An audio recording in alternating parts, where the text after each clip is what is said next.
table ronde. Alors pourquoi une table ronde? Parce que le sujet, c'est la sécurité en question. Il nous a semblé intéressant d'avoir une dynamique dans cette réunion, parce que c'est un sujet difficile, délicat, parce qu'il y a l'insécurité et puis il y a le sentiment d'insécurité. Le sentiment d'insécurité, c'est généré notamment par la concentration urbaine, par l'état d'abandon, par le manque d'éclairage des fois, simplement par les incivilités, les risques liés aux intempéries, au feu, au travail. Mais ce qui nous intéresse aujourd'hui, c'est l'ordre public, bien sûr.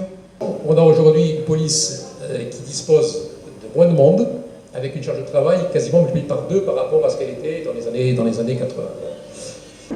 Et par curiosité, j'ai repris les propos du maire actuel dans son blog en 2013, quand la Seine a été classée ZNSP. C'est vrai que ça fait tristement sourire, parce qu'il disait depuis 6 mois, ça ne fait que s'aggraver, heureusement là tout va s'arranger. On voit que ça ne s'est pas arrangé du tout. Mais comme je le disais tout à l'heure à Jean-Pierre, si on est aussi une courroie de transmission avec des élus nationaux, c'est ce message-là qu'il faut faire passer. C'est la justice des mineurs qu'il faut réformer en France. C'était également le propos de Bernard, il faut vraiment qu'en proximité, on arrive à être sur le terrain différemment, parce que ce qu'on a fait actuellement, ça ne fonctionne pas. En 2013, la Seine est classée ZNSP, c'est pire aujourd'hui, donc c'est que ça n'a pas fonctionné, il faut trouver de nouvelles solutions.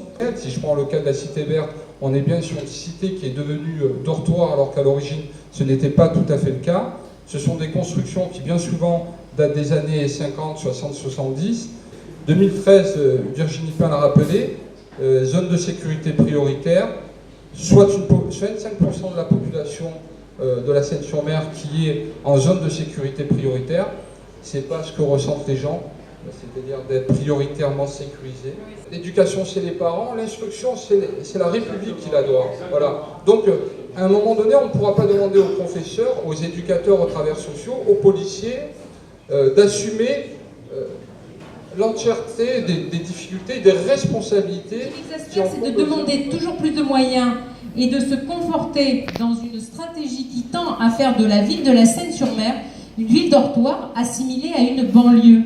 Parce que c'est ça qu'on est en train de créer. On voit que les problèmes de Berthe et du centre-ville, c'est la perte d'activité économique. Aujourd'hui, c'est sur tout le territoire sénois qu'on voit cette difficulté. Et comme parallèlement, c'est une ville qui est à l'abandon, on ne fait pas les réseaux routiers suffisants, il n'y a pas le flux de personnes n'est pas suffisant, donc on voit qu'on est en train de paupériser la ville entière.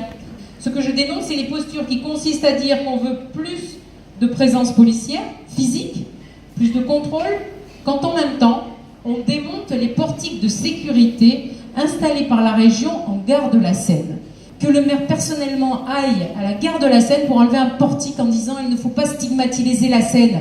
Mais c'est pas ça qu'il fallait demander, c'est qu'on installe des portiques de sécurité partout, dans toutes les gares.